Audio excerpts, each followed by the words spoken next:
வந்தவாசி சுற்றுவட்டாரத்தில் 3 மணி நேரத்திற்கும் மேலாக கனமழை கொட்டியதால் பல இடங்களில் சாலையில் மழைநீர் தேங்கியுள்ளது. இதுகுறித்து வந்தவாசி செய்தியாளர் ராஜசேகர் தகவல்களை வழங்குவதற்காக இணைகிறார்.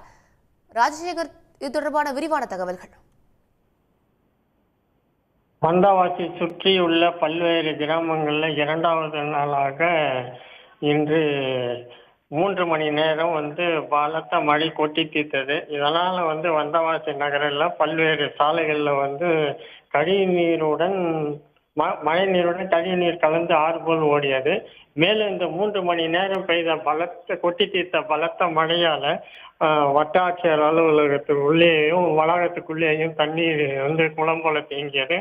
மேலும் நெடுஞ்சாலைத்துறை அலுவலகத்துக்குள்ளே குளம் போல தேங்கியது. மேலும் வந்தவாசி டு ஆரணி சாலையில சுமார் 1/2 கிலோமீட்டர் தூரத்துக்கு மழை நீருடன் கழிவு நீர் கலந்து சாலையில முழங்கால் அளவுக்கு தேங்கியதால வாகன ஓட்டிகள் ஊர்ந்து செல்லும் நிலை காணப்பட்டது. மேலும் இருசக்கர வாகனங்கள் சில வாகனங்கள் பழுதாகி அந்த தண்ணீரே நின்றதுனால வாகன ஓட்டிகள் தள்ளி இருசக்கர வாகனத்தை தள்ளி வரும் நிலை ஏற்பட்டது.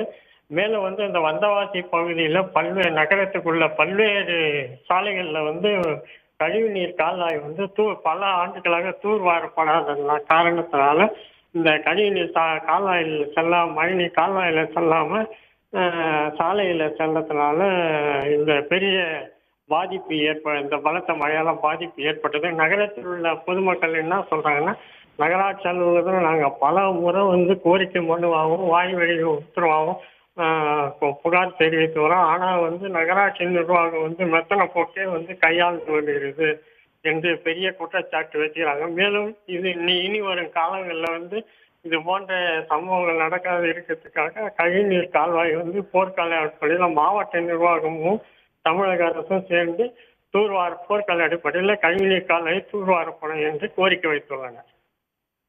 விவரங்களுக்கு நன்றி ராஜசேகர். உடனுக்குடன் செய்திகளை தெரிந்து கொள்ள சன் நியூஸ் பெல் ஐகானை கிளிக் பண்ணுங்க.